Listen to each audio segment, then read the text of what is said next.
բայց եթե ծնողը այդ մեղքը, այդ բեռը դնում է երեխայի վրա, որ ես ձեր պատճառով չամուսնալուծվեցի,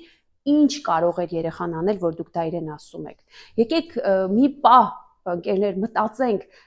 ինչ լեզվով եմ ես խոսում իմ երեխաների հետ, որովհետև սիրո լեզուն դա ուրիշ ձև կասեր, սիրո լեզուն կասեր ես պահել եմ այդ հարաբերությունը, որովհետև ինձ համար արժեք է ընտանիքը, ես կրթություն չեմ ստացել, որովհետև ինձ համար երջանկություն է եղել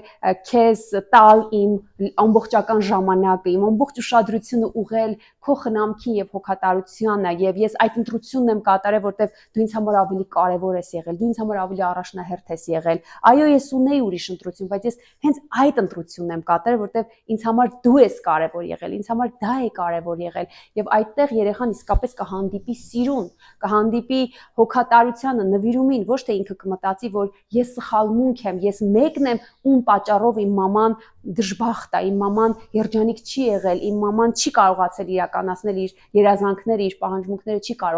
կարողացել բավարարել։